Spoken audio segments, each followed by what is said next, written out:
Navigation. It's a bit of a simple concept, isn't it? One of those things you just kind of acknowledge but don't really question too much. This idea of finding your way around no matter where you are, wherever you are, using the world around you or some kind of tool. It's a pivotal intrinsic part of human history, especially pre-industrial revolution.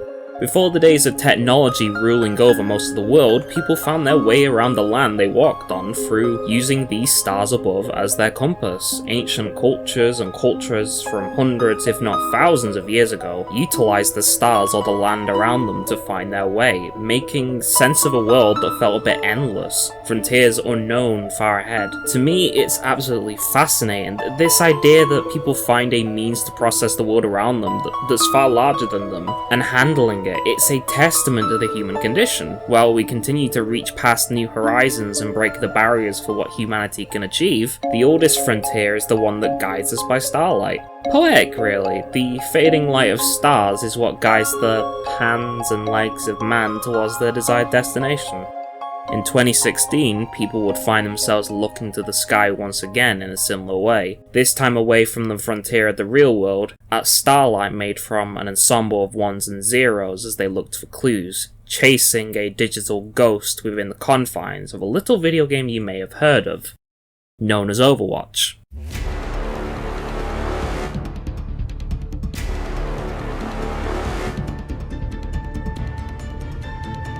I'm sure most of you watching know what Overwatch is. To give a brief summary, however, Overwatch at the time was a 6v6 hero-based team shooter, in which two teams of 6 players go up against each other to achieve victory over a map, be it through getting a payload to a destination, capturing a point, or sometimes a hybrid of the two or some other offshoot mode. Starting with a closed beta around the 2015 period, the game would release to pretty great fanfare on the 24th of May 2016, enjoying a ton of success and taking the internet by storm. This game used to be absolutely everywhere, and with a fanbase and player base that was as receptive as it was active, hype and optimism for the future of the game was high.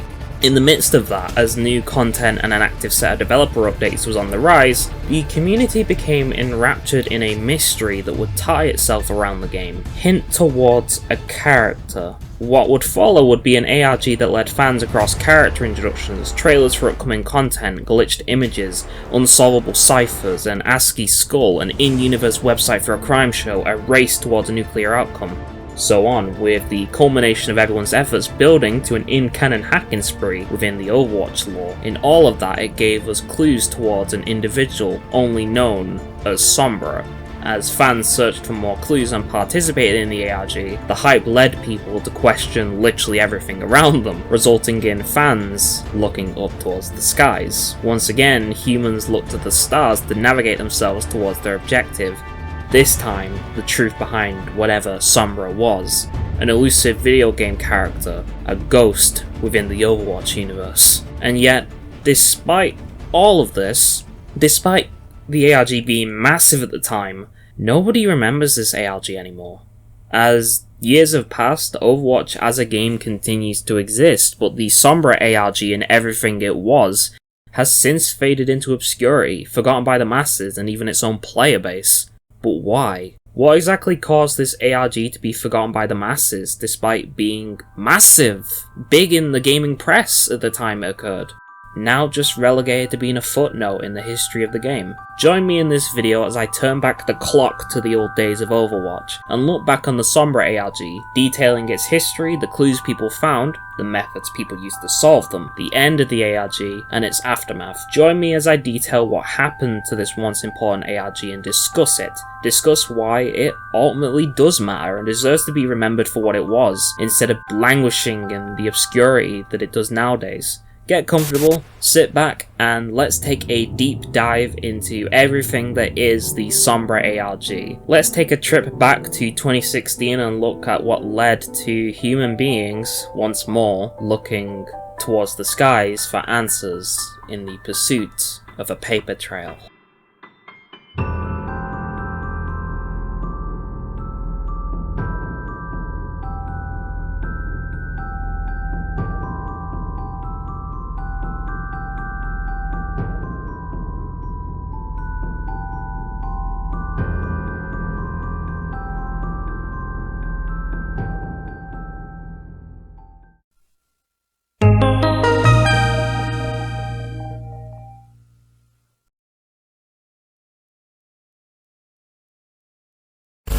Thinking back on the Sombra ARG makes me feel legitimately ancient. It's funny to think that 2016 was, as of this video, nearly 10 years ago now, but to think that things really were different at the time is surreal to me. Overwatch back then was just in its mainstream infancy, a far distance away from the ensuing controversies and general negativity that orbits this game's legacy nowadays in the general public's eye. In a point in time where things were so different, you had a lot of people really eager to express their love for the game on a grand scale, with many flocking to the game to experience something new. Blizzard Entertainment's first real shot at a first-person shooter, a competitive and casual one, with such a varied cast of characters unique and different from one another. Naturally, what people were excited about was the possibility of more. What else could the Overwatch team, the developers, do? What kind of maps could they make? How could they make this game even better? As perfect as it can be? I remember how I felt at the time when I got into Overwatch. My sisters had introduced me to the game, I believe around July or August of 2016, showing me the very first cinematic for the game, while others had seen and had been hooked by, with the rest of the cinematics following suit as me and my sisters found something to really bond over. I remember the feeling at the time of looking at something that little did I know would really change me, but it was so fresh and different and new to me at the time that I couldn't help but feel incredibly optimistic as a result. It's a kind of excitement that made you hunger for more, that had you feeling really optimistic about this game, a shared feeling that the fan base of the game, casual and competitive, had at the time. This kind of excitement was everywhere back then. The sky was the limit, it seems. But with this excitement, there was room for experimentation. In both a social sense and a sense of sales, for Blizzard, Overwatch was lucrative. It was a success. So why not experiment a bit? New IP, new franchise, new property. Tons of room to explore what they could do, find new and inventive ways to promote and advertise the game, bring even more players on board and create a huge ecosystem of players and fans that would love this game like they had loved Blizzard's other IPs, World of Warcraft, StarCraft, so on. Blizzard wanted Overwatch to stand amongst its other franchises as legendary and beloved, to be another creation that people could look at Blizzard for and look at in high esteem. With all of this in mind, with kind of explaining the culture around the game at the time, how exactly did the Sombra ARG begin? How did this ARG for the still freshly released Overwatch at the time begin? How did it make the impression that it would end up making?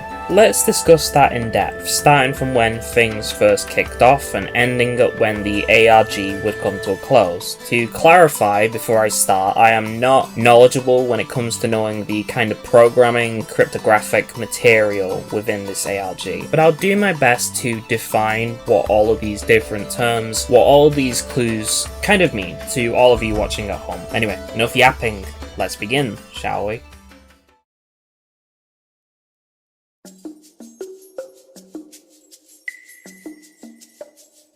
Everything begins around the early quarter of July. On July 12, 2016, the origin story for the 22nd hero, Ana, was released. This video is pretty interesting. It goes into a lot of depth about Ana herself, Overwatch's past, why she lacks an eye, so on. But while the video itself is dripping in intrigue and gripping, to say the least, it would be the sharp eyes of people within the Overwatch community that they spotted something at the 1 minute 16 mark in the video. Something that seemed off. Most people won't notice it, but hidden within the 1 minute 16 mark of the video was something blurred that appears extremely briefly before vanishing in the transition between Ana before and Ana having her eye shot out. It's very hard to make out with the naked eye, but by screenshotting this part of the video and cranking the brightness down to around -150, you can spot a string of hexadecimal values. This is already unusual, as so far nothing about the game in its promotional materials or corresponding lore has indicated the use of hexadecimal or anything to do with codes. This was intentionally planted. This wasn't something that was of the norm for the game. Hexadecimal isn't something you could just casually find being thrown around in the game every now and then. So people got curious, began to take a crack at what it meant. By putting this string of hexadecimal into a hex to ASCII translator, they would receive This, while it looks like gibberish for the most part, it would be through thinking outside of the box that what this truly meant would be discovered. Thanks to people on the Overwatch subreddit, possibly this now deleted user, it would be discovered that by using a specific cipher, an XOR cipher, and the constant of 23, as in 23rd Overwatch hero, the gibberish you saw would turn into this. Spanish, and with a quick translation to English, it reads, "She who has the information has the power." A message repeating, she who has the information has the power. But all this led to more questions than actual answers. For one, who is she referring to, and why was this even hidden within the origin story of a newly released hero? If this was hinting towards Anna, then it was a bit odd to pull off, no? To pull off some sort of ARG type clue, a clue hunt for a character that we already knew was an addition to the game. That would be answered immediately as players, clue hunters, and game detectives, now aware and looking for clues, spotted a similar string of hexadecimal code at the 2-minute 11 mark within the Anna origin story video. With a quick retread of the same method prior, translating to ASCII, translating the gibberish via XOR cipher and using 23 as the key on that, the same string of Spanish was revealed, but with two additions, Ra and Sombra. It's hard to determine who exactly found all this first, but if any of these Reddit posts are any indication to go by, then there were already at least a few attempts to understand what it is that we were dealing with here. By now there had been at least some attention as to what was going on. Outlets began to report on the efforts of the Redditors, the game detectives, the Overwatch fans, who had noticed these little oddities, and it would ultimately bring a bigger lens to the game, getting people's attention for both the game itself and whatever had been going on. But back to that name, Sombra.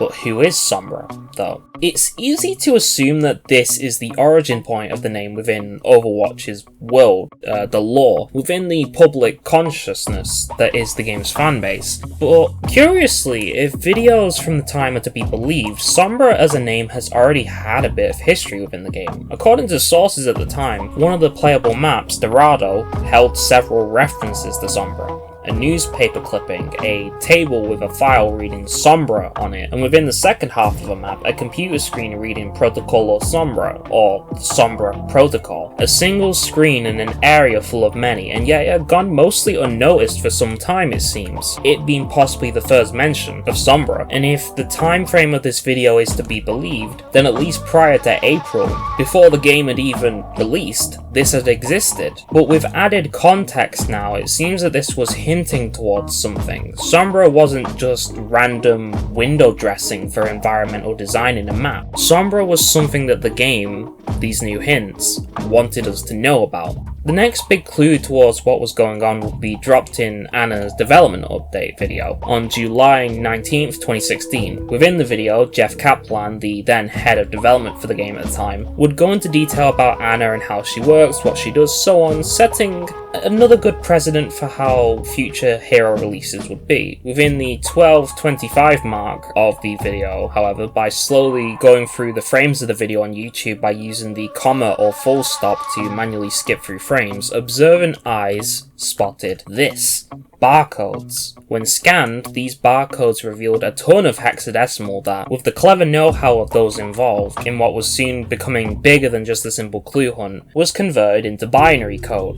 Redditors and everyone already invested immediately noticed the barcodes, already getting to work on deciphering what had been shown. Assembling the ones and zeros from the dump of code, released by participants of what was going on, revealed a QR code, leading to a message. Again, in Spanish, but a quick translation reveals what it's saying.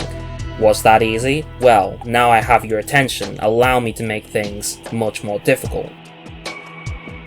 This was different. All the hexadecimal prior had been mined from clues prior that had seemingly referred to someone in the third person. She who has the information has the power, but this time we were being talked to directly. Was this Sombra speaking? The Sombra who had been referenced within Dorado, the files, the Sombra protocol? That newspaper clipping? How about the prior clues? Was this all the same person? Seemingly so, but for a time things would settle. For a while there were no more clues. Had things gone cold? were we ever going to get more? With how much had already been hinted at, it would be silly to assume that this would just stop here. A few days after Anna's developer update video, on July 21st, 2016, an official Overwatch comic named Old Soldiers would be released. Within the comic, it details the whereabouts of Anna and two other characters pivotal to the lore of the game, Soldier 76 and Reaper, with an offhand reference to Sombra contained inside. While it was not much, it does support a curious little voice line within the game that sometimes had the chance of being heard. Let's up the tempo! Where's Sombra when you need her? A voice line that curiously had existed prior to the first inklings of what had now been becoming an ARG, and had existed in the game around the same time as the Protocol Sombra computer screen in Dorado. From here, things would slightly simmer down for a bit, although it wouldn't be for long, as the game itself would pick up the pace on August 2nd, 2016.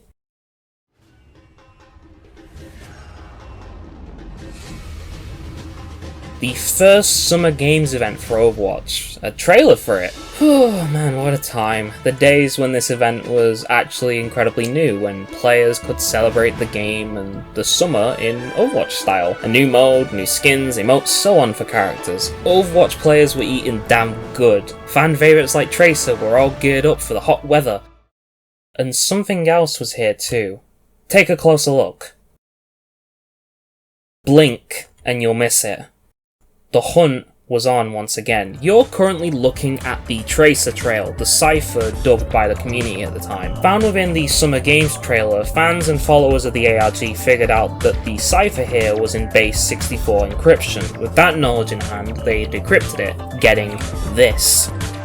Here's where things get a little odd. Now, I'm no coder, I'm not good at understanding and translating these kind of heavily encrypted or layered puzzles. I think they're interesting. I'm merely speaking on what happened at the time. But this point in the ARG became very loose. What do I mean by this? Well, here's the thing.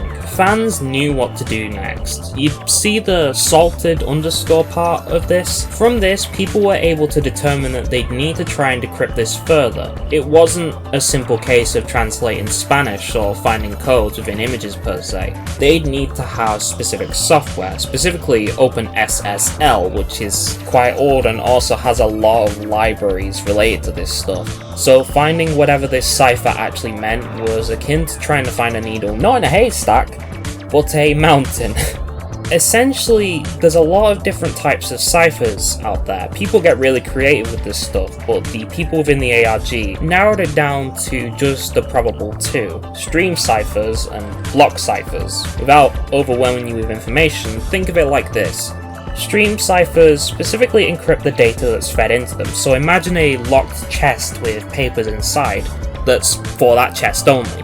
Block ciphers, however, encrypt a certain amount of bytes, stuff at a time, a chunk. So imagine a chest with sections where only one part is accessible at a time. It's a bit of a scuffed way of thinking about it, but I'd rather not blow your head up with the intricate specifics of a topic like this. Hey, any cryptographers, please feel free to correct me in the comments. With a bit of technical know-how, it was determined that the cipher used here was most likely a stream cipher, and with that knowledge in mind, people got to digging. This was a bit harder than last time. While that kept happening, players would find that within the North American version of the Summer Games trailer, specific intervals within the trailer contained hidden inscriptions in background elements pertaining to that of cardinal directions, with a character each interval being associated with it. From a glance, this seems a bit strange. The first two you could probably shrug off as merely being a background detail for the maps. But then with its repeated insistence throughout the trailer, curiously it seems that this was intended. It was around this time that speculation was abuzz in full force. Returning once again to the Summer Games video, viewers were quickly left to pick up on a strange after effect within a part of the trailer, raising speculation that Sombra was in fact within the trailer themselves. This part of the ARG is actually quite vivid to me, as I actually recall the particularities of this. This speculation in the ARG had by now been reaching some huge heights, just from looking looking at a video at the time from Stylosa, who was known back then as Unit Lost, the video stands at nearly 500,000 views. Sure, a lot of those were Overwatch fans, but this many eyes on the ARG? Whew, man. While a few fair people were quick to dismiss this strange after effect in the trailer as what happens when an object hits the wall of the map in a new mode mentioned within the trailer, it didn't stop what was becoming an increasingly eager, anticipatory hype train, and at this point, the cipher from earlier hadn't been solved still. At all. And saying this hype train would cool down at any point is a bit of a laughable statement. On August 3rd, the Play Overwatch account on Twitch would do a live stream in which fans were able to interact with the devs on a more one-to-one basis.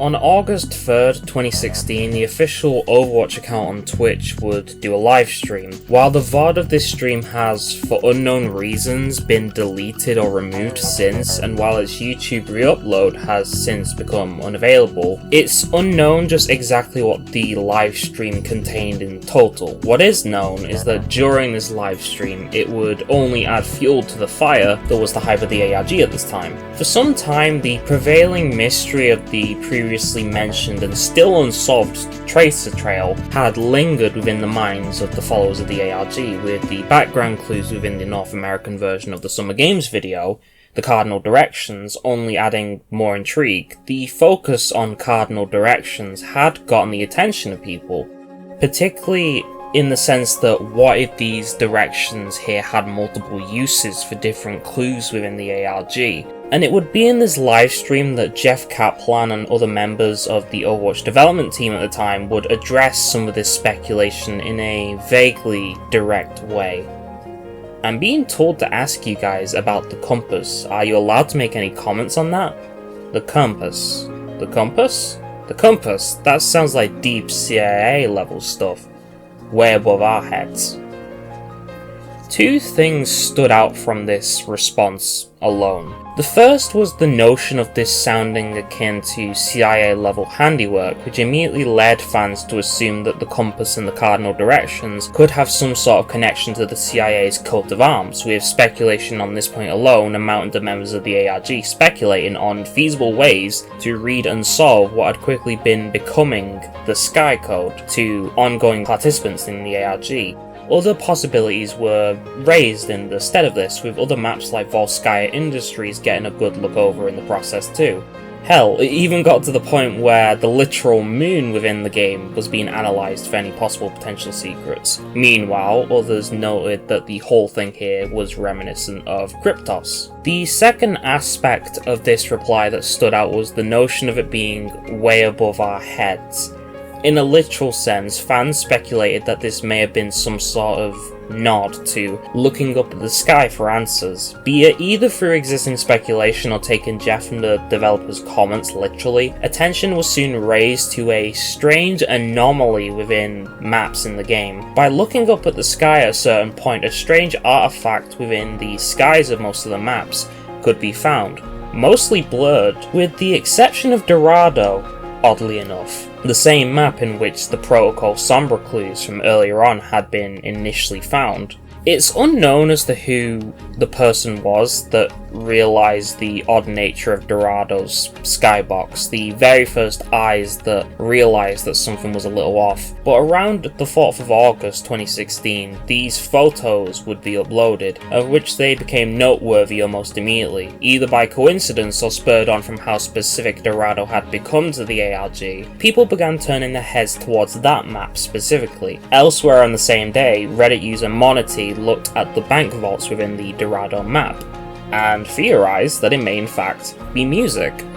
While the original uploads are now removed, one user was clever enough to put the parts together, resulting in this.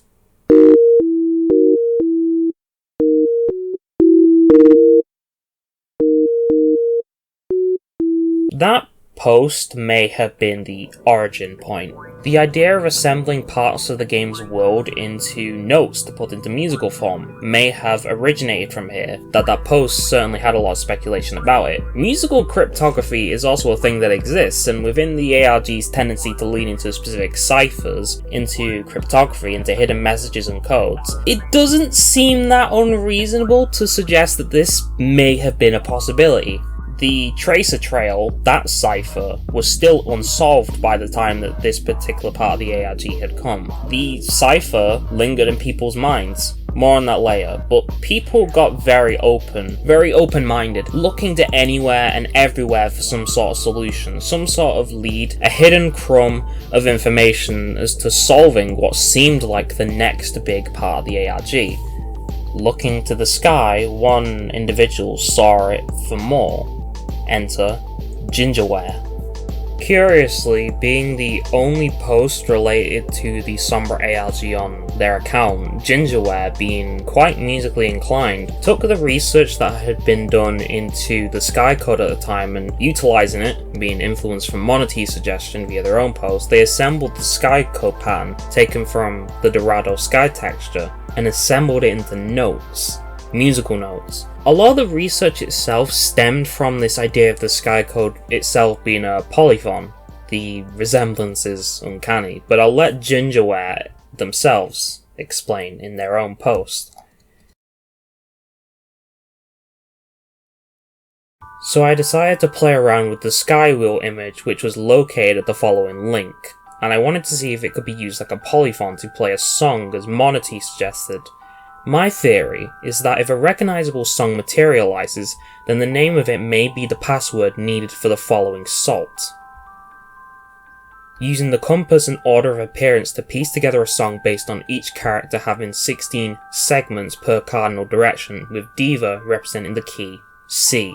This was suggested as there are 128 segments on the circle. 8 characters with directions means 1 has 16 segments. Looking at Torb as having the north part, I started at Pi's half and went 8 segments left, 8 segments right.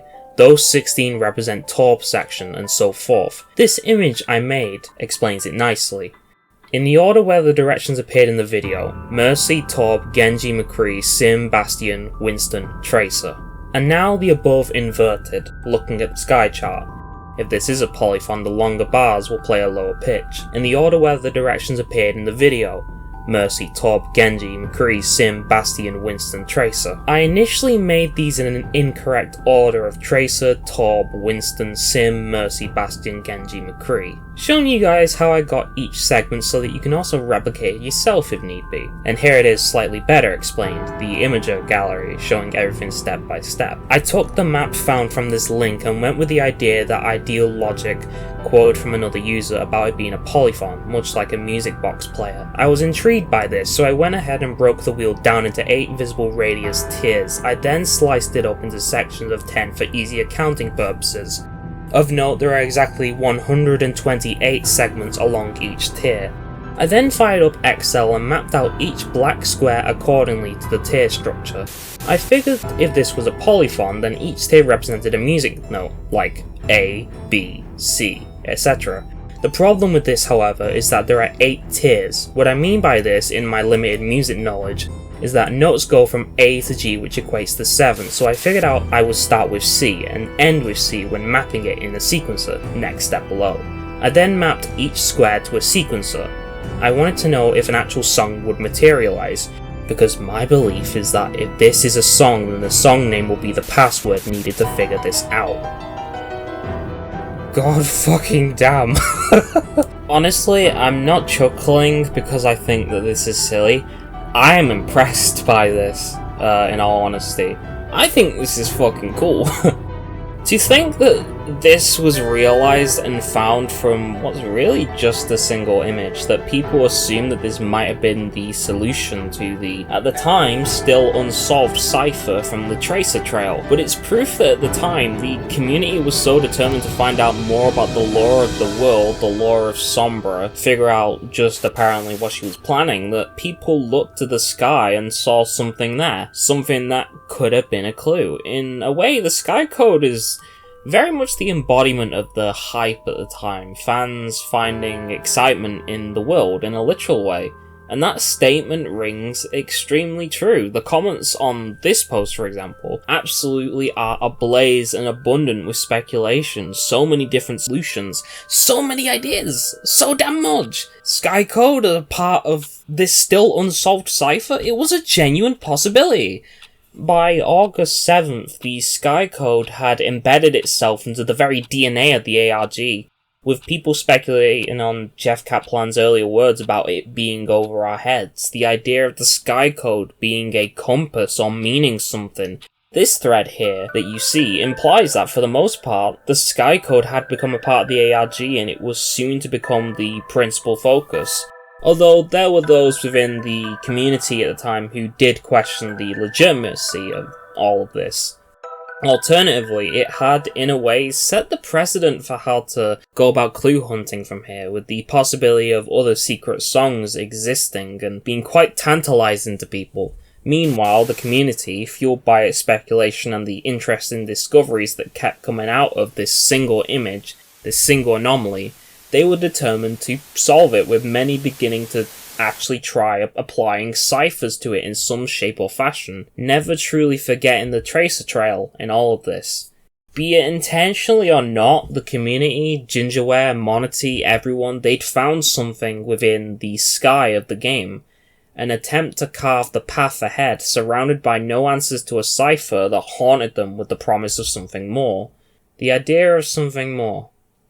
By August 8th, or at least somewhere around this time, players skimming the Overwatch news outlets for clues would discover a strangely glitched version of a photo that existed on the game's website for a while. The Sky Code had ingrained itself into the DNA of the ARG by this point. A discovery that, in a way, was monumental. More on it later. But through some clever know-how, people involved within the ARG had managed to find that the glitch section of this image contained a hidden message. Through the use of a few hidden tools and translating the ensuing Spanish to English, it seems that we were once again being addressed directly. Why are you looking at the sky? The answer isn't over your heads, it's behind you. Sometimes you need to analyze your previous achievements. A new clue, but a direct, almost hard stop to the idea, the concept of the Sky Code. We had been chasing an unintended red herring? I guess we must have. Hello and welcome to the break section of the video. This is your chance to pause, to go get something nice to eat while you're watching this, and just being able to take in the information that you've been sitting here listening to and watching. Researching this has been incredibly fun, and I'm happy to finally be doing a video on this because I've been wanting to do it for years. But yeah, get something nice for yourself, take a breather if need be, and sit back as you'll be listening to Gingerware's experiments, really, with the Sky Code and getting that sound. I didn't forget about including that in the video, so sit back and listen to some tunes before we continue.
With the wind out of our sails, what exactly happened from here?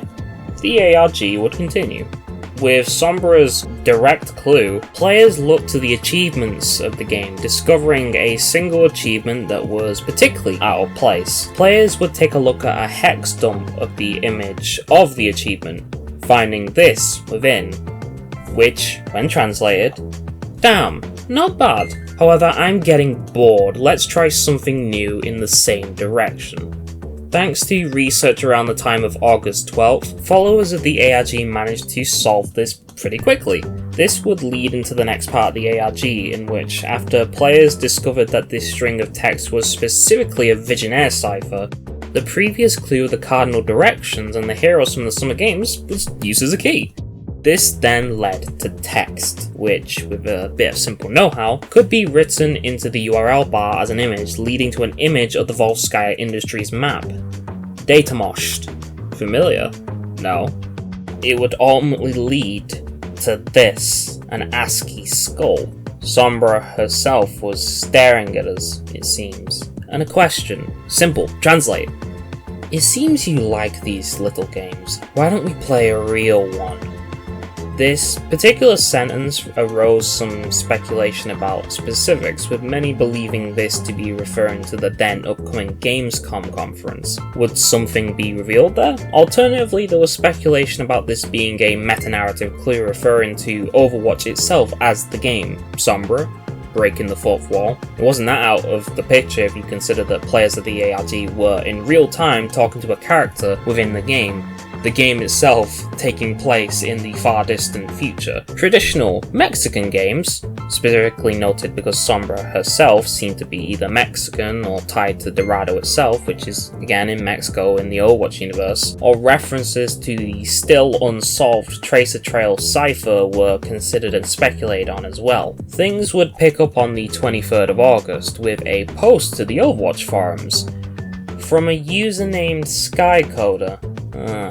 The name of the post? Binary, meaning 23 with a quick translation. Unusually, unlike most of the other forum posts from users at the time of the post was counting down, not going up. A single sentence rested within the laurels of the post. She who has the information has the power. It gets weirder though. From memory and from looking into the history of the ARG, if you waited for at least a minute or two on this page, the actual structure of the page would break down, as if something or someone was hidden within, trying to reach out to us. After waiting for some time, the page itself would begin to spit out a large string of text, which players of the ARG were able to determine was ciphertext that could be translated via base 64.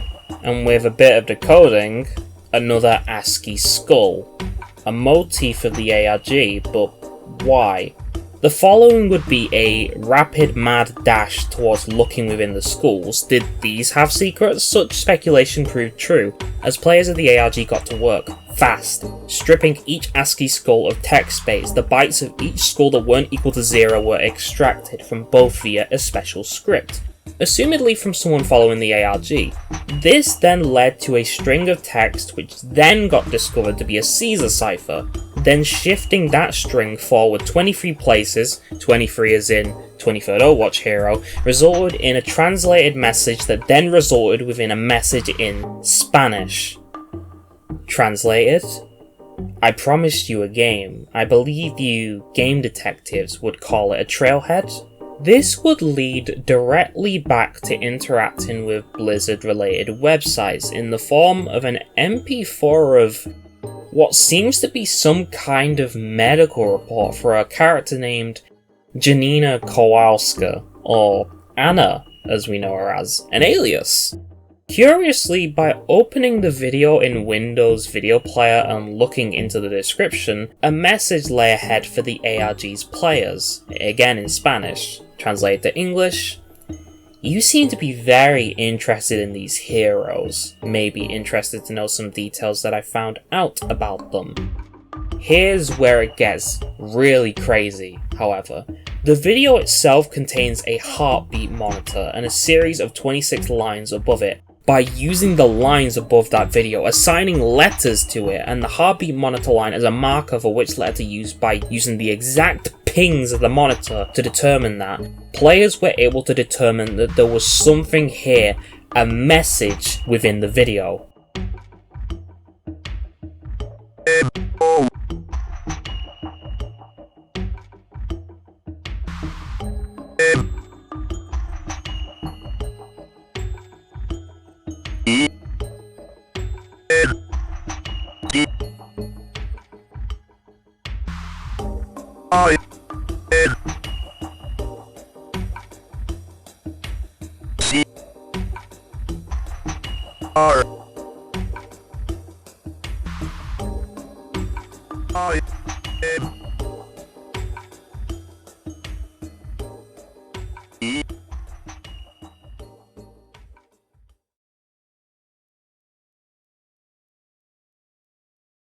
Moment in crime.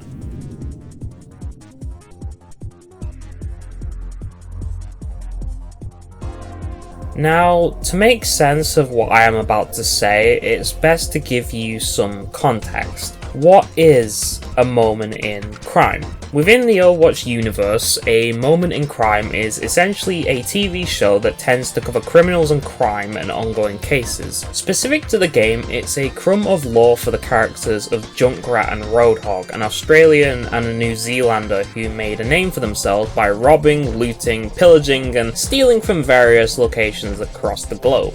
Kind of a personal side note, but I love these two. They're so fucking goofy compared to all the other characters, which either have some serious backstory behind them or have some sort of intriguing mystery. Meanwhile, you have these two motherfuckers running around causing chaos. I love them. But anyway, these two are basically connected to that show for being pretty damn infamous. A moment in crime is, in retrospect, a minuscule part of the Overwatch world, even for being connected to Junkrat and Roadhog. So why was Sombra leading us towards this really tiny detail?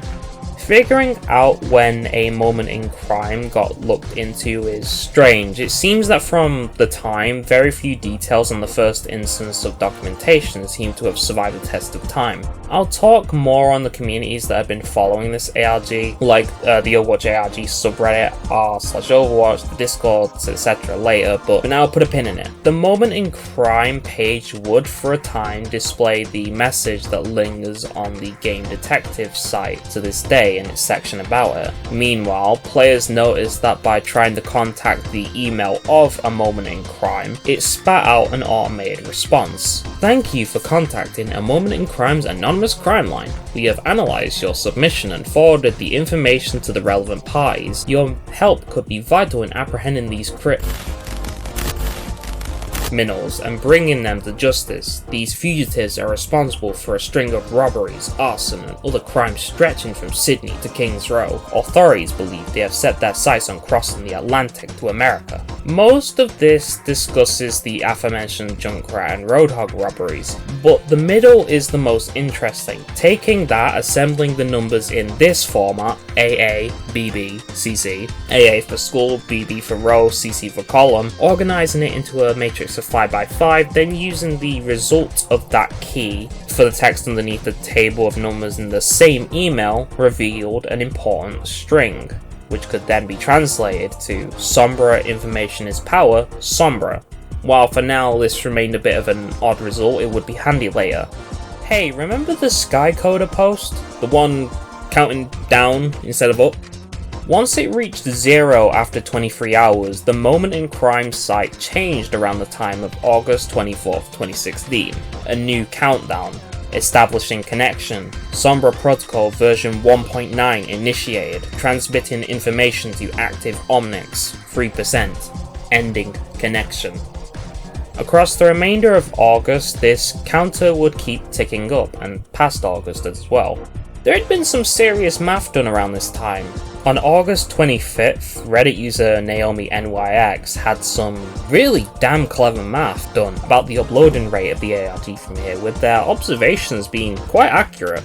The page started updating again on August 26th at 6:50 UTC. At this time it is updating at fractions of a percent on a rapid interval. If I ignore the first 4 data points, these new numbers seem to be increasing very slowly as a linear function. The current projected 100% time is October 17th, 2016. Using a moment in crime, we can see that the rate is 0.0038% every 3 minutes. There are 94.2591% to go. At the current rate of 0.0038% per 3 minutes, that's 70,415 minutes, or 1,240 hours, or 51.677 days. 52 days from today is October 17th, 2016. And it seems that this post was certainly true, as from here, a momentincrime.com would update at a percentage of 0.0038% every 3 minutes in real time. Naomi NYX's predictions seemed right. Archived posts such as this one on August 27, 2016 indicate that by the time there had been some progress on the percentage counter, it was already ticking up. I've been checking our Overwatch and our game detectives for about 2 hours now, and I haven't seen anyone mention the fact that a momentincrime.com is almost at 8%, just putting that out there in case anyone was unaware. Across September, Sombra herself was highly aware that the site had eyes on it. Occasionally now and then she'd add a comment within the source code of the site, highly aware that the collective of the Redditors, the game detectives, the Overwatch community, Twitter folks, everyone involved had their eyes glued to the screen, waiting for the countdown to what was assumedly going to be 100%, and something to be revealed. Well done. You have my password. Hacking this television program was meaningless. Wait for what is coming. It seems that things are heating up a bit. I'll have to go unnoticed while this is finishing. Meanwhile, around the end of August, the public test realm for the game, otherwise known as the PTR, would be updated to reflect the sudden surge of changes that have been happening within the ARG, with mentions of a hacking spree being noted across several different maps within the game. The actions within the ARG, our interactions with the ARG, had begun to clearly make some kind of effect within the game's world too. The percentage counter on a moment in crime continued. September 12th, 36.0408%. September 22nd, 54.0746%. October 6th, 79.4680%. October 18th, 99.5846%. And on the 19th of October, a new message, once 100% had been achieved. I actually recall a lot about a moment in crime myself. I actually remember this part of the ARG really vividly. I remember the specific hype that came up from the fact that we were now waiting for something that at the time felt big. Something huge, monumental for the game was coming. There was an electric sense of hype in the air, and with what was nearly 2 months of waiting, more than that, if you were considering the entire ARG, a lot of people returned to all clues, the tracer trail, the ciphers, a lot of videos like the one from Unit Lost I mentioned earlier. You had a lot of people looking around for more things in the meantime. A lot of speculation that people had was to do with the site having more secrets potentially. All of the communities kept their eyes peeled for any anomalies, anything that could get their hands on. I remember coming home from high school and me and my sisters checking out the site practically every minute just to see if there was anything that we could spot. Around the time of October 18th, threads cropped up on the main Overwatch subreddit monitoring a moment in crime like a hawk. Here is where we get to the most complicated, complex part of the ARG so far. Here's where you'll really have to strap in for this one. Observers had speculated that for some time a new patch version of Overwatch would be released. They had, in fact, been right. On October 19th, 2016, a new version of Overwatch gets released, matching the predictions of the version number well.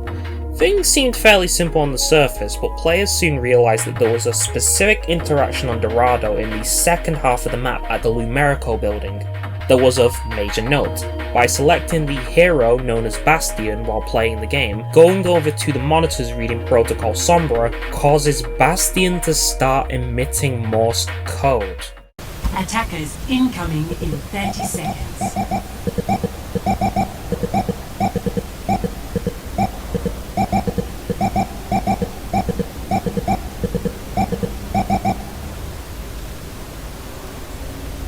Deciphering the Morse code leads to a string revealed as a Vigenère cipher, and using that strange string from the Moment in Crime automated email reveals access www.lumerico.mx. Holy shit, Lumerico has a website? The whole thing is sadly nowadays down, but at the time, this was fresh and new, something freaking wild. In-universe gandering into the specifics of the Dorado map, the final point of the attacker's payload in the game for that specific map. More details! Lumerico.mx contained a news page, a logging page, an about page, and of course, a home page. Gotta admit, there's some real dedication. Even included within was a funny in-joke about the robot's exclusion protocol. Basically, the shit you go to onto specific sites asking you if you're a robot. Nice! But this wasn't just lore window dressing. A phone number could be found on the Lumerico site. Ringing it at the time led to a woman's voice reading out a string of numbers in Spanish.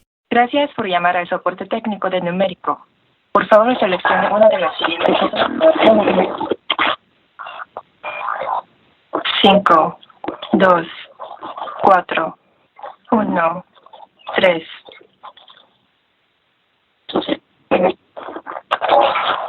23, 4, 14, 8, 6, 18, 17, 23, 21, 18, 15.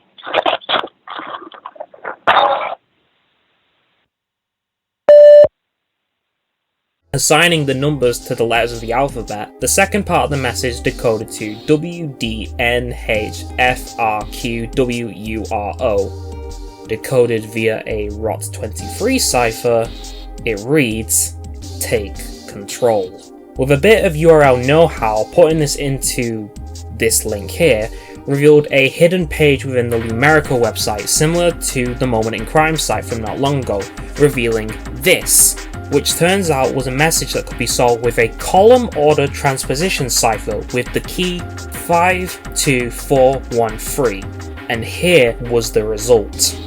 And suddenly we got context for just who Sombra might be, seemed to be, an inkling of whoever this powerful hacker was, the ghost that we have been trailing for months now.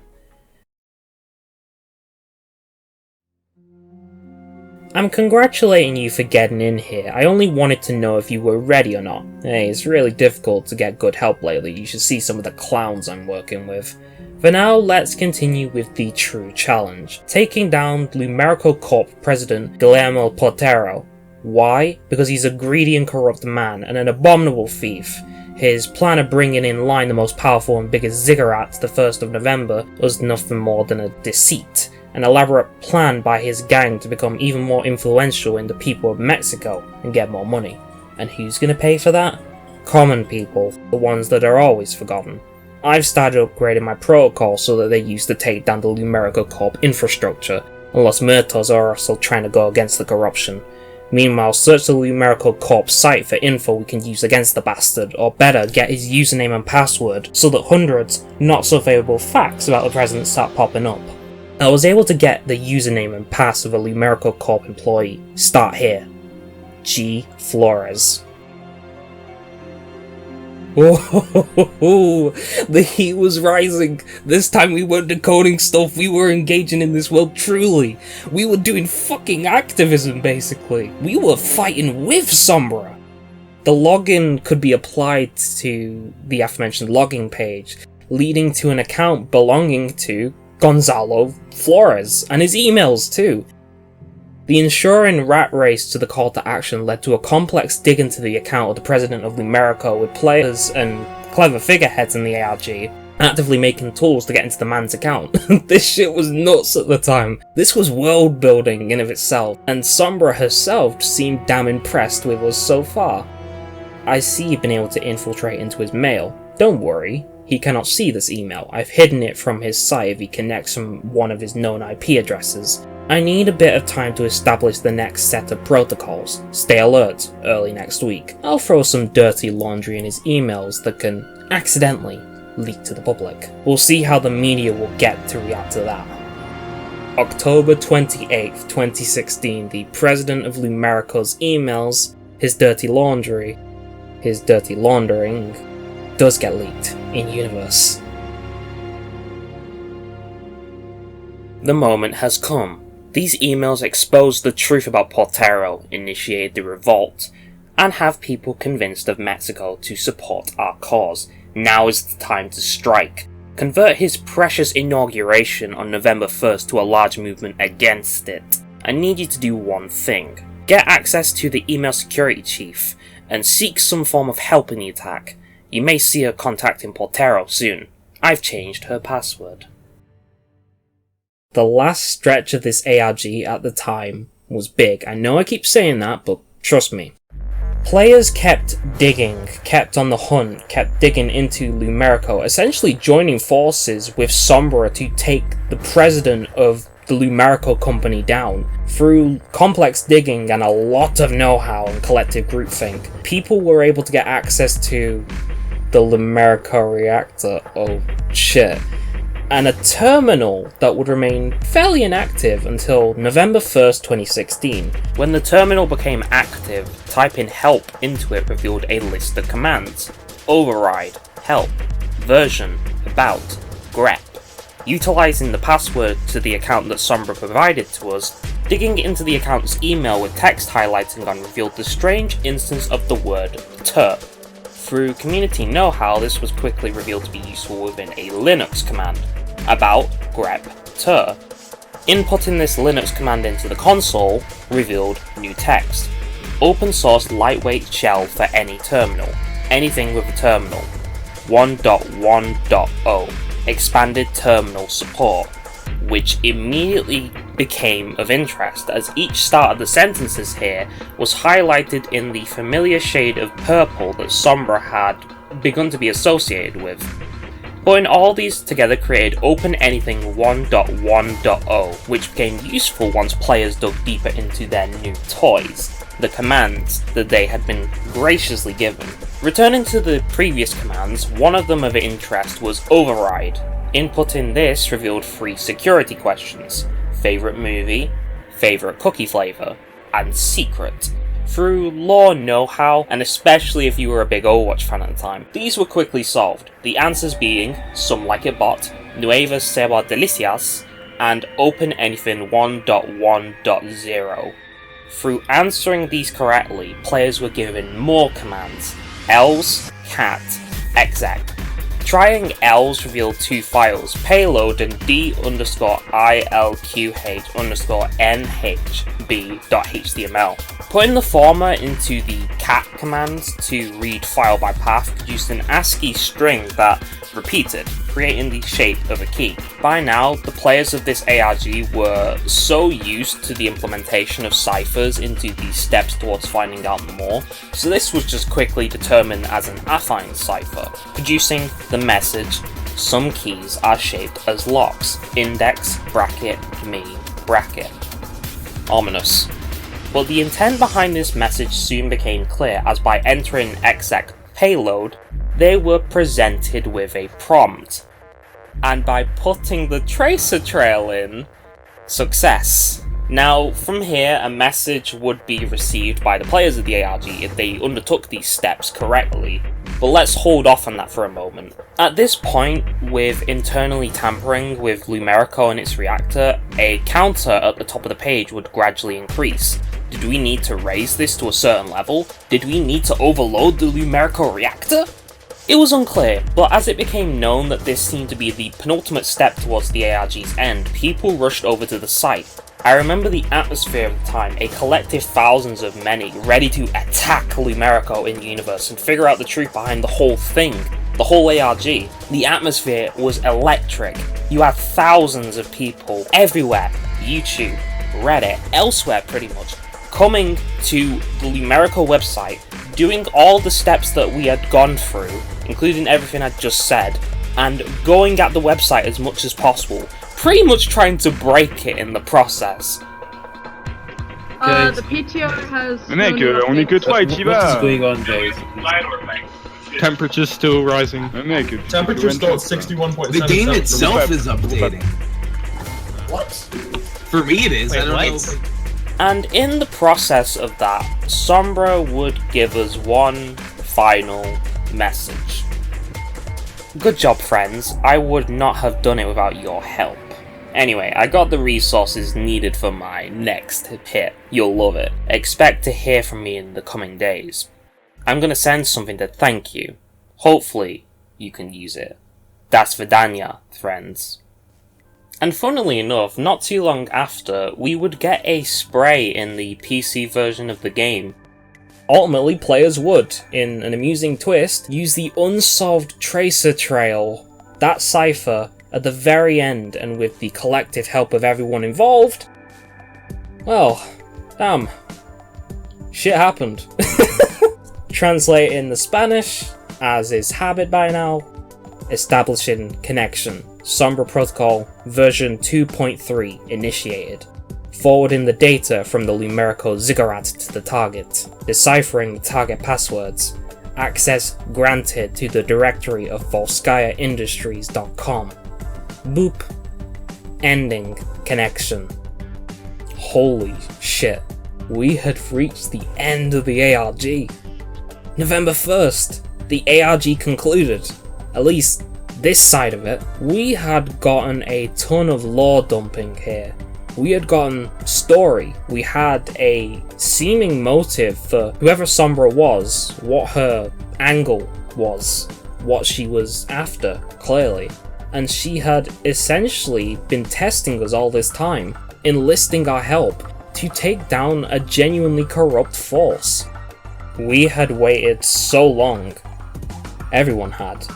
So, with a big ARG across the months, surely we'd get some sort of payoff. Allow me to introduce you to BlizzCon, Blizzard Entertainment's big convention every year for updating, showing big stuff in the works for the IPs the company owns. A celebration of the fan culture that led to Blizzard being as beloved as they are in the eyes of their millions of fans. BlizzCon 2016 rolls around on the 4th to 5th of November. I think I'll let this footage speak for itself. Prepare to attack. So that map shows you where everybody's logging in all over the world. So at 4 o'clock when the service goes live, hopefully we'll start to see the map lighting up. This is now my domain. It's 3:30. You guys good and ready? Oh, we're as ready as we're gonna be. This is the server's not working great screen. This is a very unique launch in that we are launching worldwide in every single region. So it's a historical moment for us. We're waiting for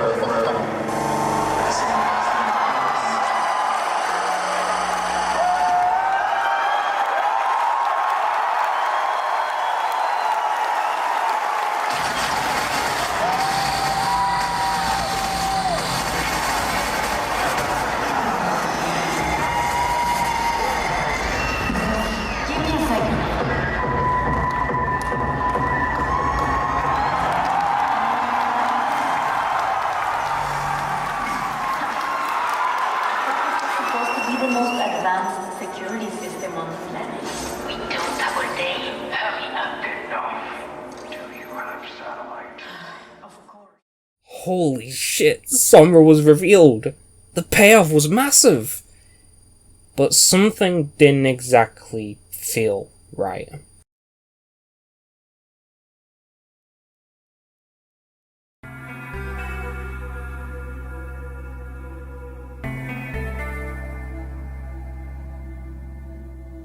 I remember a lot about this reveal. Actually, I believe that at the time, me and my sisters had been following BlizzCon via livestream. We saw it live! We saw Sombra be revealed in a new Overwatch cinematic live to the world! History in the making! Fucking crazy! Hype have been worth it! Right? Oh boy, now to emphasize, people were happy about Sombra, the 23rd hero to be within Overwatch, a hacker extraordinaire who could disable health packs, hack other heroes within range and disable their abilities, as well as just completely decimate other heroes by not only being able to go invisible and teleport, but also wielding a fucking cool Uzi. She was wild. She was a fresh new addition to the game that gave players another thing to counteract and be aware of, another way to do team tactics. But I would be lying to you if something that had been building up for a while hadn't just completely boiled over either. This ARG lingers in a sense in public memory as being infamous. But why? There's a lot of reasons. From the perspective of a viewer who doesn't really know anything about the game or the kind of culture around it, this may be really peculiar to you. Why would people be upset about this ARG? They got something in the end, right? Why would people have some kind of qualm with it? But to a long-time Overwatch player, a vet, pre-Overwatch 2, or if you just have a really good memory of 2016 as a whole, perhaps it'll make a little bit more sense to you as to why it got on people's nerves. There's a particular thing to know about this ARG. It went on for a long time. Since the beginning of the game's true launch to the public, there had been hints of what Sombra was, hints that something was coming. And once Anna released, these hints became a lot more visible, but the seeds had been there from at least May of when the game launched to early November. People had been waiting. They had been waiting for some kind of closure, waiting for answers. And after the Sky Code shenanigans, there had been an air of skepticism that was floating around, an air of criticism floating around. Particularly at people who had been so invested within that particular anomaly, for as interesting as it actually quite is. It had, in a way, become almost a bit of a joke. Which is sad, because the Sky Code is genuinely interesting, people taking something and running with it. But as we look into this Reddit post, things become a lot more clear. On October 18th, 2016, just a few weeks before at least Sombra would be revealed in the end, this Reddit post here elaborates on how Sombra herself has become more of a meme, a joke, than that of something serious, something to take serious, which is a problem when you consider that the ARG in general has a kind of a serious tone to it. Let me start by saying that some of the ARG stuff is cool, like the website or small hints in game. However, all this Sombra hype has reached a point where I'm completely sick and tired of hearing about her. Sure, I'm excited for a new hero, but at this point Sombra has become more of a meme than an actual character, and nothing they introduce with her will be able to live up to the frankly frustrating amount of hype she's been given. It seems that every time we're finally going to see a release, it turns out to be yet another teaser. I guess the short answer is I'm sick of hearing about her, and if this is how every hero is going to be treated from now on, I worry every character will be released to disappointment rather than excitement. It's a reasonable worry. The comments reflected a lot of the qualms that people had to do with the ARG, with a few commenters noting that the ARG had ran its course, gone on for too long, that some clues seemed botched, or perhaps it was a sign that the whole thing had already been botched from the get-go, that the payoff for the countdowns had revealed virtually nothing. And I actually do really remember this particular criticism being commonplace at the time, that none of this was worth it, that the payoff for solving all these clues, all these codes, all this work had not really amounted to much. There had been some speculation as well that the ARG went on as long as it did, because Sombra herself just was not ready for release. The irritation with the Sombra ARG can be best summed up, in my opinion, by Reddit user lady_ferrets. Not even. ARGs have ends. ARGs have an answer, an ultimate goal. This doesn't. It never had. This was never any chance we would uncover the mystery, so it was never a mystery at all, just a carrot on a stick. It's not an ARG, it's a glorified marketing stunt that less than 1/10 of the game's entire active population gave a shit about, and an even bigger slice clearly and demonstrably has a distaste for. And the wildest thing is that this wasn't just a thing, this criticism. It didn't just stay around its course, it didn't just orbit the community of Overwatch. No, this hit r/all. If you're unfamiliar, r/all is one of the most populated subreddits on the entirety of Reddit, visited by millions on the daily at least, helping Reddit establish itself as quote-unquote the front page of the internet. According to this post, and from my own memory at the time, the controversy surrounding the ARG had reached the top of the subreddit. This had been waiting to blow over. I recall a lot of vitriol at the time as well, personally. It's no wonder why so many of these comments here are deleted. Though of course, there was plenty of discourse in of itself around if the ARG was good or not. It didn't help that a part of the hype much earlier around the beginning of October had been deflated somewhat by this. A leak. An incredibly accurate leak. A depressingly accurate leak. That's Sombra right there. And for some, even this had been, in retrospect and at a time, a disappointment. It's clear that there had been mounting stress, that the long wait for results had, while given leeway for speculation, also caused massive significant upset and had tired people. At the same time, there also hadn't been a particular structure for hero releases yet, at least post-launch. Anna was released fairly innocuously. Sombra had months of hype, which also wore down the patience of anyone with a semblance of goodwill. If this continued, it would begin to massively damage the goodwill of the game as a whole. It's no wonder why Overwatch from here began to do more timed hero releases per 3-4 months. And it seems that the general reaction to the ARG was noted by Blizzard, as Jeff Kaplan, the game's director at the time, noted on the Blizzard forums at the time while conversing with players. We have new heroes coming. I don't think people will care less about balance though. The reason we don't talk about new hero development more is we took the community feedback regarding the Sombra ARG to heart. Thus, almost definitely setting precedent for how things would go from here. They had been aware of how people felt at the time. This Mashable article, for example, describes it in detail. We knew that we had made some missteps with the Sombra ARG and the forums were having a debate, Kaplan said. They knew that Sombra was going to be announced, the ARG had run its course and they were super angry at us. The debate on the forums was, should we boo when they announced Sombra, or should we all just be silent? Booing will show our anger and our displeasure, but silence is even worse because it's even meaner. They were writing these essays on what the response should be, either the boo or the silence. At the time, it wasn't supposed to be angry, it was supposed to be this cool part. We had been working on this Sombra animated short for months, and we were really proud of it. We thought it was going to be awesome. I remember thinking, oh shit, are they going to boo us, or are they just going to be quiet? How horrible is this going to be? When the first tiny glitch happened, the room, the energy there, they just started cheering. I've never heard that room cheer so loud and be so excited, Kaplan said. I just had these butterflies. At the same time, it was this huge relief. Thank God they're not booing us. How quickly they forgot. They forgot the plan. I've spoken a fair bit on the memories I have of this ARG, and while I recall being somewhat let down by the leaks of her design, both the image from before and an art piece that had been leaked, I found that while the wait for the countdowns was tiresome, her reveal was freaking spectacular. Myself and my sisters hadn't ever experienced something like this before. This was new to us. The ARG had honestly been a part of why we got into the game even more back then, why it became a near and dear part of our lives. It helped us generally get along better and bond.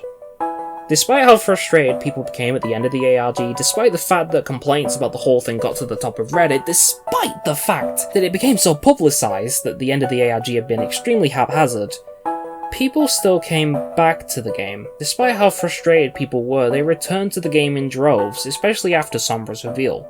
People dared to see what Sombra could be, and even though they scorned Blizzard's handling of the whole thing by the end, it didn't stop Sombra from being played with in matches. So, what of the ARG now? There's been a repeating habit with a lot of what I've discussed around the ARG in this video. Have you noticed it? Have you noticed how many of the sources I've used to describe this ARG have been missing? So much of it no longer exists. Invites to the Game Detectives Discord, the Sombra Discord I've heard in whispers amongst my research, gone.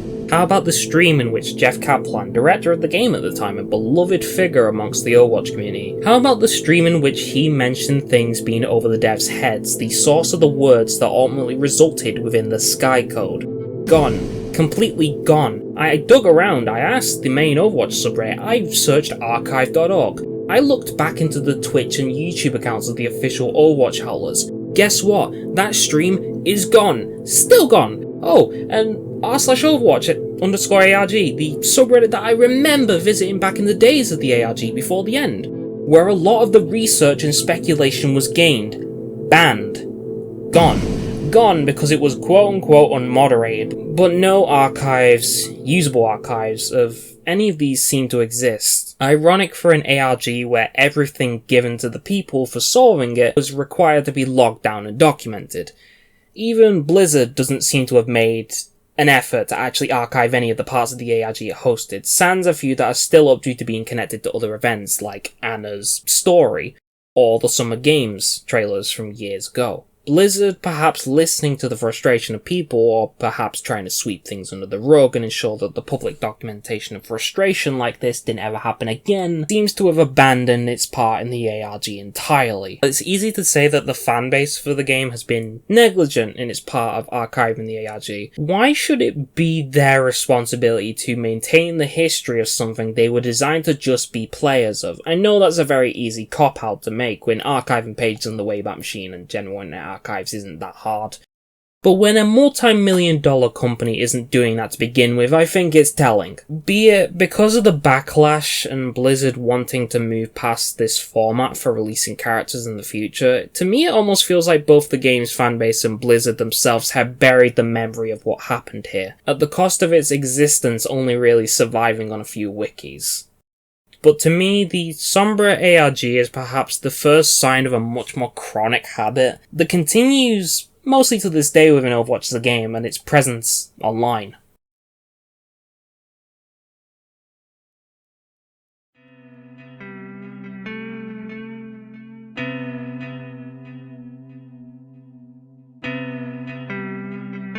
There's a peculiar saying, an idea, a bit of a repeated meme amongst the Overwatch fanbase and its player base. It can mean a lot of things. It's said in the moment sometimes, in moments of rage and anger and directed hatred towards the developers, for some kind of balance change people don't like, or disappointment against the company itself, or some kind of rage or anger to be thrown out there. You may have heard it. Actually, you might have heard it in passing. Maybe you've said it yourself. I know I have. If you're an Overwatch player, maybe you definitely said it. I hate this game. This game is so shit. Fuck this game. Jesus Christ! This is a Fortune 500 company! Like... I actually get to play a video game and have fun. You shit, dog shit, developers, pile of shit. Something like this. Some sort of variation on that. Especially if you're really passionate about this game. Now, why am I mentioning it? Isn't it a bit curious as to why people say this? They say this, they swear they'll never play the game again, they'll cast their shadow on the game, and the plausible threat of leaving the game, especially if they're a content creator for it, things will usually devolve into a depressing meander through playing the game, as they usually end up quite miserable by the experience at the end of it. They continue to play despite that.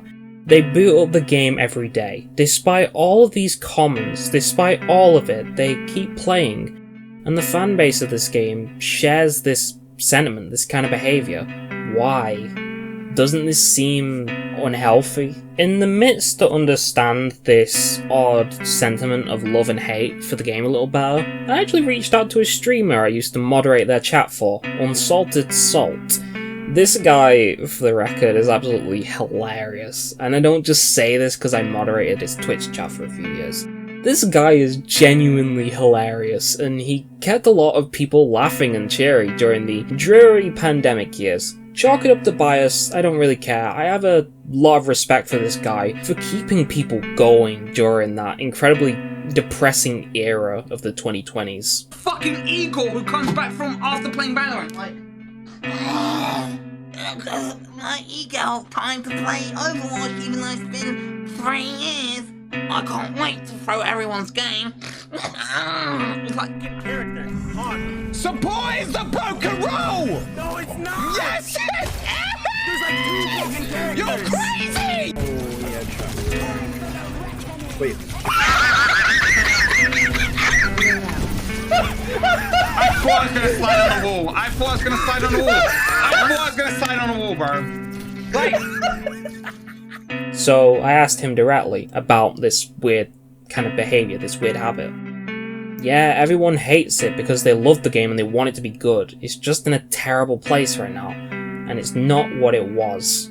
I'd even reach out to one of his current day moderators for their perspective too, Gerald Mandingo. Oh, absolutely. I think in the end, we all love the game and miss how Overwatch 1 was peak back in the day. We hate how they've changed things and they've ruined bit by bit this awesome game. And yes, I think the more we hate the game, the more we want it to be good again, hence playing it non-stop, or at least most of us. In my opinion, a big part of the hate this game gets was them not releasing PvE, since that was like the whole point of making Overwatch 2.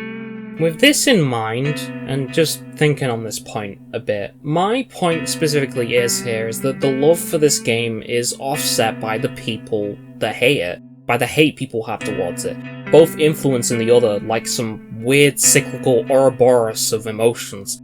And that applied itself back to the fanbase as well. The player base. No matter how much you hate this game, you'd always be pulled back in some way because there was genuinely so much to love about it.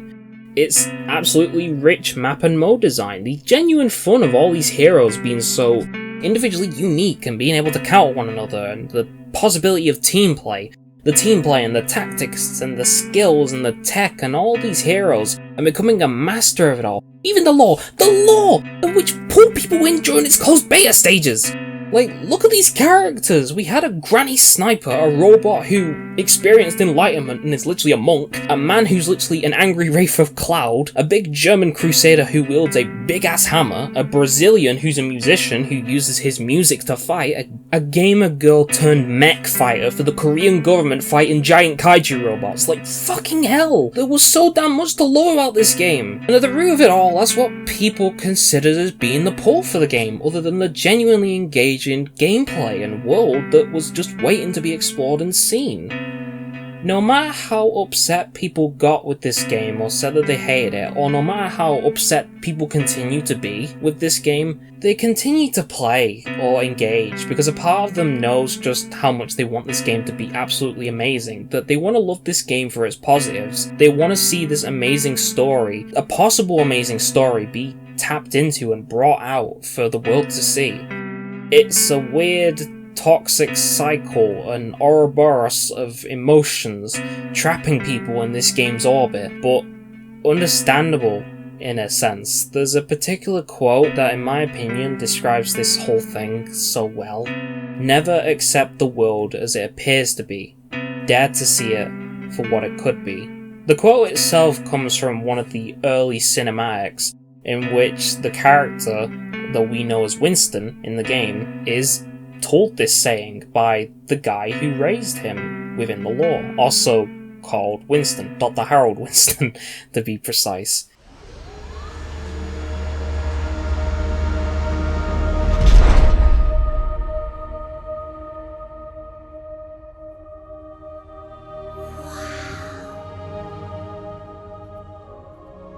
Always remember, never accept the world as it appears to be. Dare to see it for what it could be. It's a powerful quote in the context of both Overwatch and just the game as a whole. Never accept the world as it appears to be. Dare to see it for what it could be. And people are exactly like that with this game. Blizzard doesn't really seem to understand this, though, specifically in the case of the lore and actually providing a story. Their own pace for outputting lore and story to these vast array of characters they created was ultimately too slow for fans to put up with. People wanted to see their favourite characters in animated form. They wanted to see their mains, the characters they enjoyed, in animated form and on the big screen. These untold stories to be told. But at the pace Blizzard was releasing lore at, that was never going to happen. You had characters like the robot monk who experienced enlightenment before, Zenyatta, receive virtually no content for years, despite being interesting from both a visual perspective and a possible story perspective, having healed fan favourite Genji across the years and being the ninja's master. How about ongoing plot lines teased within the various comics that would be released over time, like Symmetra and her conflicting feelings towards the organisation she works for, Vishkar, that didn't get development, not for a long while. What about Junkrat and Roadhog, the two people I mentioned before when I was speaking about A Moment in Crime? Were we ever going to see any of their heists in action? What about Mercy? Were we ever going to see her in a short? How about Torbjorn and whatever he was up to? Heck, what about some of the characters that we did have some plot lines for, like whatever was going on with Anna, Reaper, Soldier, characters all in one way or another connected to the Sombra ARG in some way. While some of these have since later received content within Overwatch 2, it doesn't really tap into or understand the sheer hunger and demand for more from the Overwatch universe at the time the ARG went on. Even the lateness to this is a grave misunderstanding on Blizzard's end. Kind of explains why people within the Sombra ARG at the time and those following it were so eager to solve the clues, learn more about Sombra. But for a while after the ARG, even that plot thread of Sombra and her aim with finding out more about who really runs the Overwatch world would later rest for at least a year. Even with the mixed reception of the ARG, people continued to speculate and want to know more. Get more lore and story from this universe. In general though, even by the time that the game had been launched, the seeds for so many story plot points and points of intrigue to do with the characters and the world of this game had been planted, setting the precedent that Blizzard would eventually resolve these, or develop on them. The ARG and whatever Sombra was really leading towards was just another sliver of plot that was to surely be developed in time. For several years past the Sombra ARG, despite the demand of fans and despite the want for more lore drops and story material related to this game would be released at a snail's pace, while some characters didn't get a single bit of development at all. This particular Reddit post describes it quite well. The Sky Code within the Sombra ARG isn't the first time that Overwatch fans looked for clues that weren't there and made something creative out of it, because it would be from the small clumps of lore through early comics and cinematics for characters that fans would develop the characters that Blizzard only teased into something of their own. The fanbase of the game and those invested within its story used anything they could to develop characters that Blizzard seemingly wasn't paying attention to, giving rise to a fairly active fan culture, a rise to headcanons and theories, and fans using these, and voice lines for example, to develop their own ideas and interpretations of the characters. For example, Reaper. He's an undead, undying wraith, hell-bent on revenge, who used to be a part of Overwatch within this game's lore, but the reason for why he is the way he is at the time wasn't specified. So what if the ever-so-kind Mercy was the reason for it? What if the kind, gentle, fan-favourite healer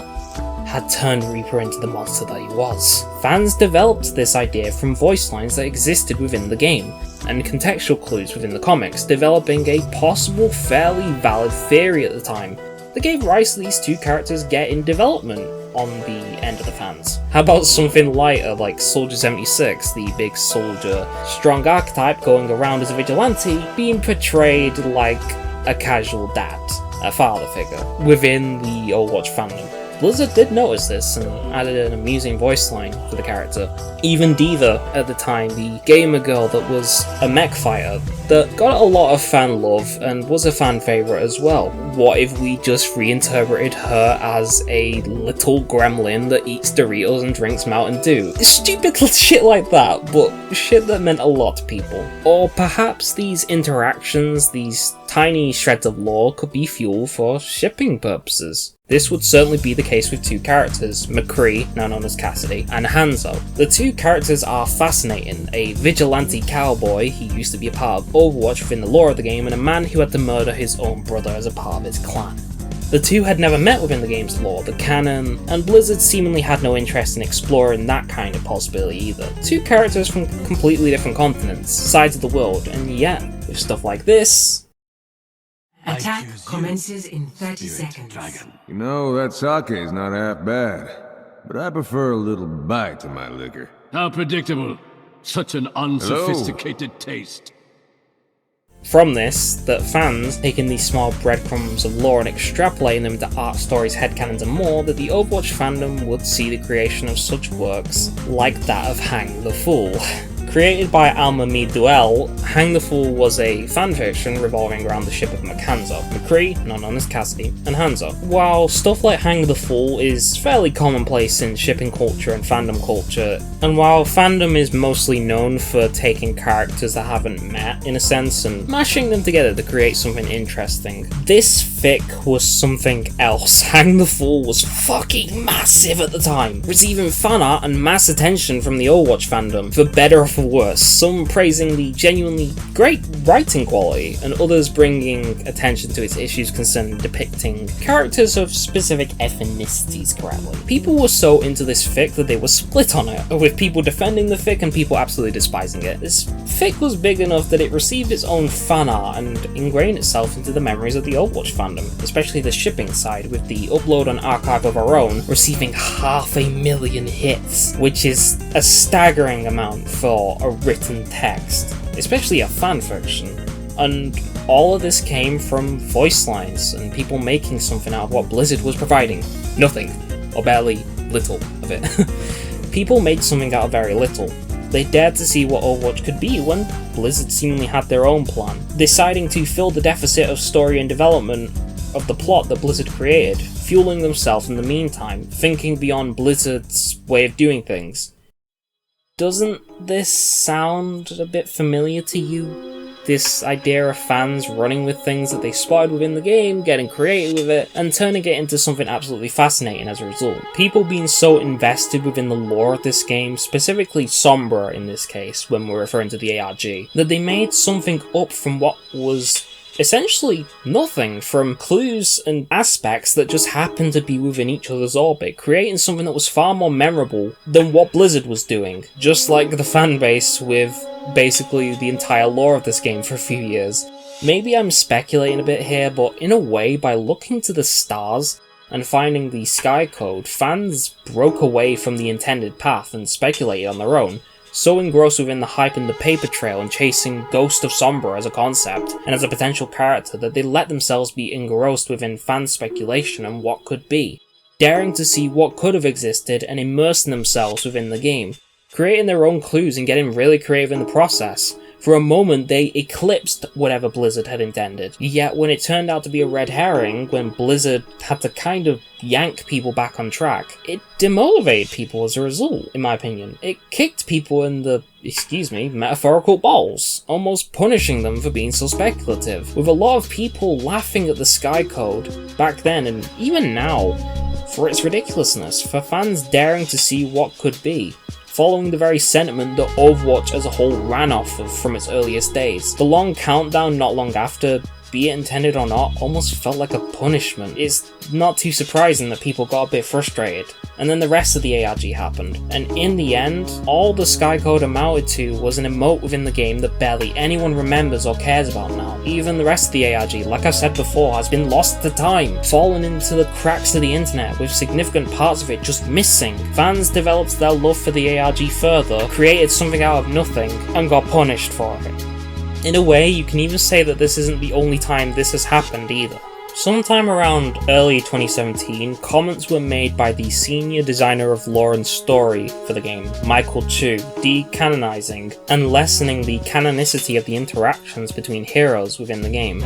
These interactions had always been on a strange basis within the game, like it was hard to tell if they were canon or not, because each Overwatch match essentially is theoretically like putting different pieces of a puzzle together to get different kind of interactions. But regardless, these were the same interactions which had led to the Overwatch fanbase substituting the lack of lore and actual development of the game's story for fanworks, fiction, art, and general creativity from the game's fans, eclipsing Blizzard's seeming lack of interest in developing the story further, which had gotten people involved and interested in the game in the first place. It was one of the hooks for why some players continued to play and continued to undergo that weird cycle of hate to love I mentioned prior. And yet, despite Michael Chu decanonizing these interactions, people still kept speculating and using these voice lines as fodder for creativity. What should have been a gut punch to fan creativity didn't impact people in the slightest. Even beyond just the voice lines, that speculative side of Overwatch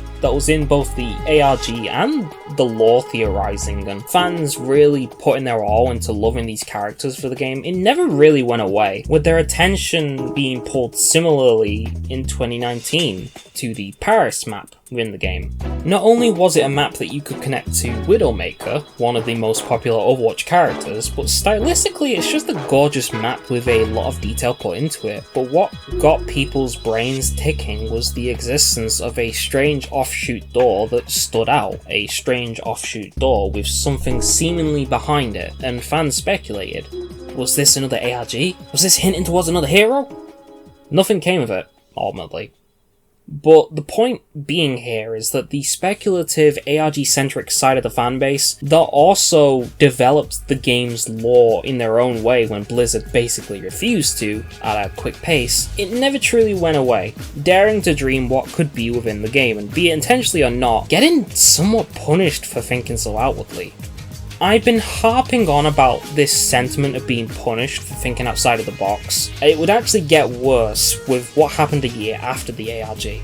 Remember how I said to put a pin within Sombra's plotline getting some development? It would be nearly a year later after the ARG concluded in which Blizzard would develop it further. Nearly one whole year after the Sombra ARG concluded, on September 27, 2017, Blizzard would release the 16th official Overwatch comic, Searching. The plot of the comic is that of a sequel to the animated short in which Sombra was revealed to the world for the first time, in which the ARG truly concluded with the reveal of Sombra as a character and her specific story within the game's lore being fleshed out. Within the comic, Alexandra Zarianova, known in short as Zarya, is brought in by the head of Volskaya Industries to track Sombra down, the latter having essentially blackmailed her into helping the elusive hacker. The comic details Zarya's attempts to find Sombra, eventually entrusting her time into an Omnic, Link 17, who ends up helping the Russian bodybuilder find Sombra. Honestly, the art in this comic is gorgeous. Each page is a sight to behold. There's just so much intricacy and detail within each panel alone that makes it memorable. Except it also became memorable because it revealed Sombra's name, as in her actual name. I won't display it on screen, as if you're interested in either playing the game or looking into the lore, I'd rather let you see how you feel about it. But either way, this was a letdown. This was a letdown because Sombra's story detailed her as a character who essentially got rid of her real name to live by the alias she goes by, because she was tracked down by an unknown organization within the game's lore that seemingly controls everything that's at the heart of the story. Reactions to this name reveal as such were highly mixed to downright negative. I remember that at the time, a lot of people were particularly upset about this reveal. Rightfully so, with the fact that Sombra had been defined from the very start in her origin story in animated short as a person whose name had been hidden, Sombra again being the alias she went by. Except now we knew. Many fans invested in the lore would take this to being its own red herring, that this wasn't true, that Sombra could be playing for the chess. But regardless, reactions to this was largely negative. I remember being pretty pissed off myself, actually, questioning what the whole point of any of this was if her name was revealed. My sisters were not happy either at the time. Was this done intentionally to spite those who had hated the ARG? Why was the biggest mystery surrounding Sombra herself diffused so early within the life of the game? To this day, I don't really understand it myself why this was done. Out of spite? Because they needed people to find interest in Sombra again once more? Because this was planned? It's hard to tell. And it's a damn shame too. This really was kind of the death knell for the Sombra ARG, and that with Blizzard taking in how the ARG had gone, Sombra's release, they closed the door on the ARG for good by essentially diffusing her plotline, leaving it ultimately in the dust, essentially getting rid of any potential problems that could still exist with her as a character. Subsequently, over time, people forgot about the ARG as a core memory, and the character of Sombra herself kind of just blended into the general schism of Overwatch characters. Merely another character in a sea of many to play as if you just felt like it. It sucks really, because there's so much creative stuff from the time of the ARG and back in the day that shows just how passionate people could be about her as a concept.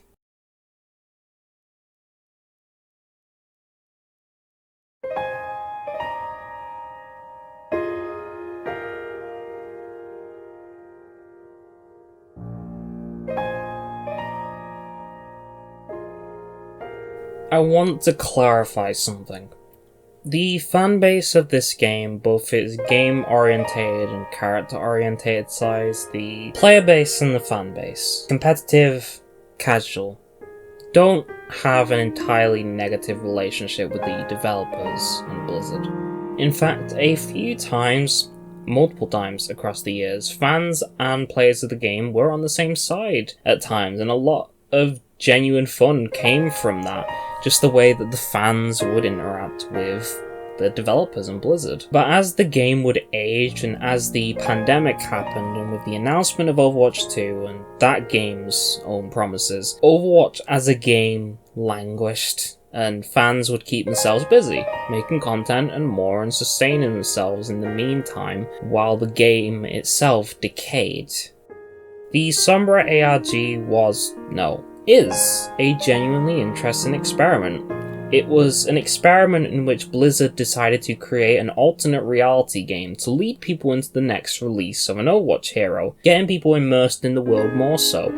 This was a world full of potential interesting stories and characters to learn about, so this was the perfect opportunity to really show that. In an almost paradoxical sense, it both failed and succeeded. On one hand, the fact that the ARG began in May, July, ended around early November, how long things took, genuinely frustrated people. They enjoyed the ARG, yet the time spent to get to the point of actually getting somewhere with it instead of loose breadcrumbs frustrated people. Yet despite Blizzard's plans for the ARG, fans made something out of it themselves, getting creative with it. A habit that fans would take on board in the midst of Blizzard's inability to keep up pace with demand of its fans. Though there were also a lot of people who genuinely enjoyed the element of decoding things, of getting past ciphers and clues and all of these, looking into the little intricacies of things and getting to be a detective. There's a lot of fun in just looking into something and finding secrets, really. This was the same decade in which you had things like Cicada, 3301, and the element of just really getting into solving cryptography. No one remembers this ARG much anymore. While asking older players of the game may bring up such memories, new players remain in the dark on it. A few players of the game, even from back in the day, and a few new players from, like, nowadays, when I asked them one-to-one if they recognized the term, most of them didn't, which says a lot. Official clues of the ARG on the forums for Blizzard for the ARG have long since vanished. Places where fans and game detectives congregated to document the clues and the codes and all the little things that led us to Sombra ultimately have either moved on or have been lost to the sands of time entirely. That live stream, it still haunts me a bit, the fact that I can't find like a single bit of it. It's lost media, essentially, where the comments that led to the Sky Code in of itself have vanished. I haven't been able to find a single trace of that live stream ever since. Things haven't been archived, and through small wikis and offshoot places, that's really where the Sombra ARG is remembered the most. The only thing that really remains within the game as a lingering memory of it is the Sky Code. I want to talk about the Sky Code for a second. I find it fascinating, because in the midst of everything, it stands as a monument of its time. As a part of the ARG, it was born from a collective of fans being so addicted and fueled to the hype and hope and optimism for the game at the time, and searching for clues, that they looked to a digital sky made of zeros and ones, and with a bit of speculation and fine-tuning, they managed to make something out of a weird sky texture, translating it into music. We got a melody that sounds as haunting as it does beautiful, a beautifully ironic sound fitting for an ARG that paradoxically worked and didn't. It stands in a post-Overwatch 1 world and in an Overwatch 2 world as a relic of a different era, something that was never intended by the people who ran the ARG, but became the symbol of it in the process, searching for clues that didn't exist. That's what defines the Sombra ARG, not the official clues, just something that was never intended. And it's tragic, in a way, because if the Sky Code is anything to go by, it's a symbol of a repeated habit this game has had for a long time, that when Blizzard slowly drip-fed lore of the game to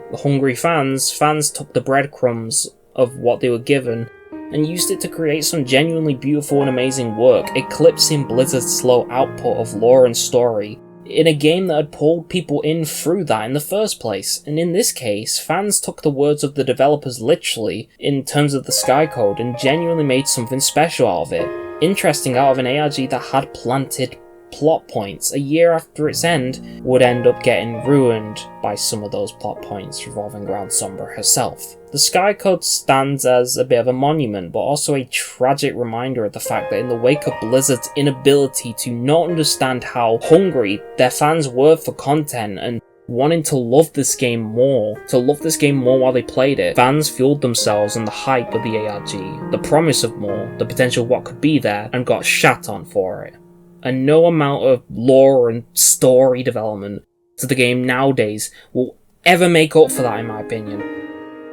In the years since the Sombra ARG, with the shutdown of Overwatch 1 and the shift to Overwatch 2, the change in direction, everything, and many controversies since, the game has since tried to output lore and story at a much faster rate, giving it to heroes old and new, trying to develop the world that this game is known for. In the present day, the game remains popular with its fans, but hasn't really ever been able to recapture the kind of grip, stronghold it had on the internet and culture at the time of when the Sombra ARG was prevalent.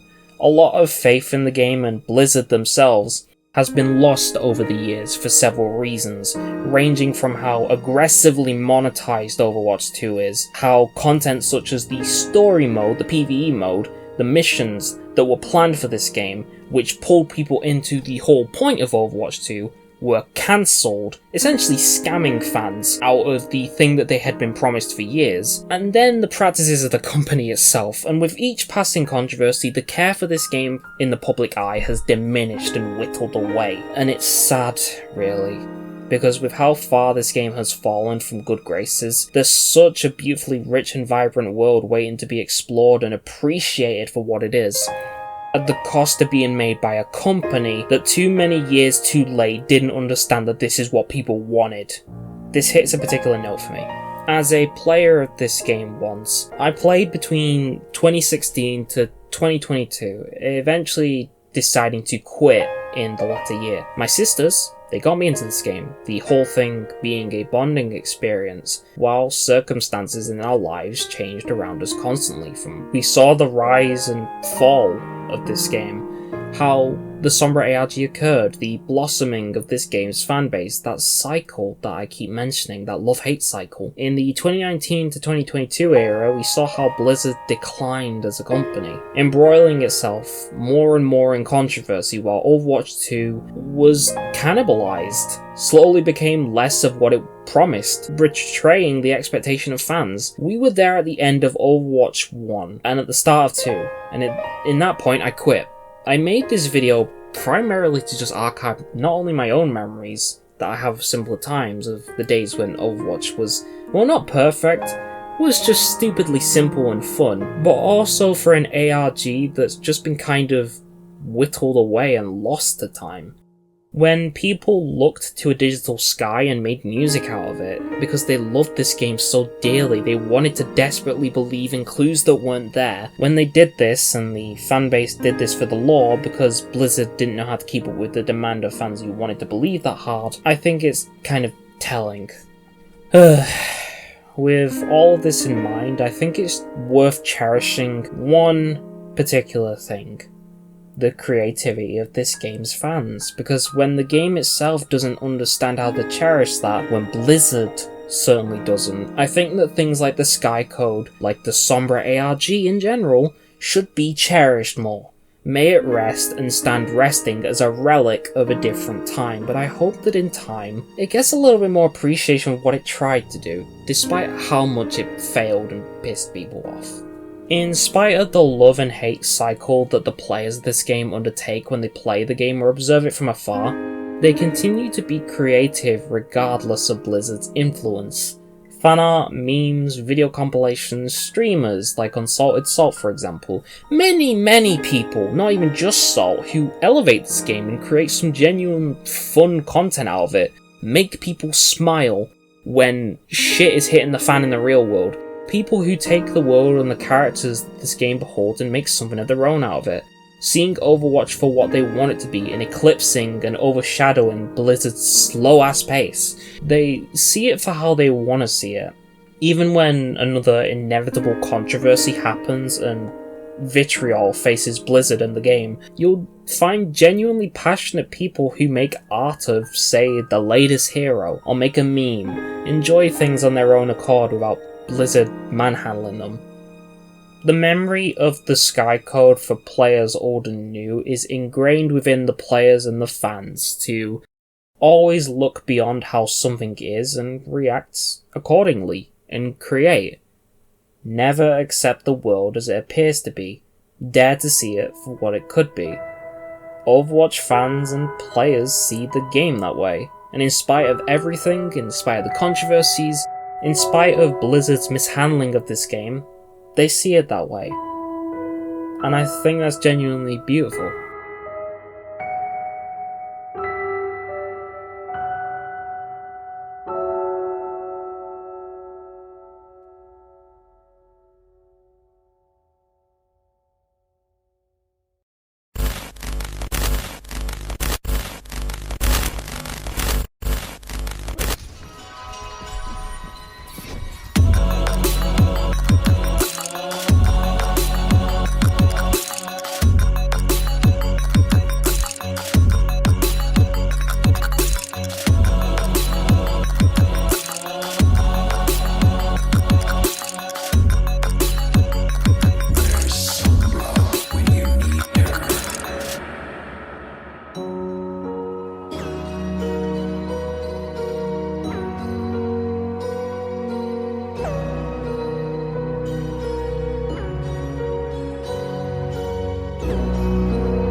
Team assume.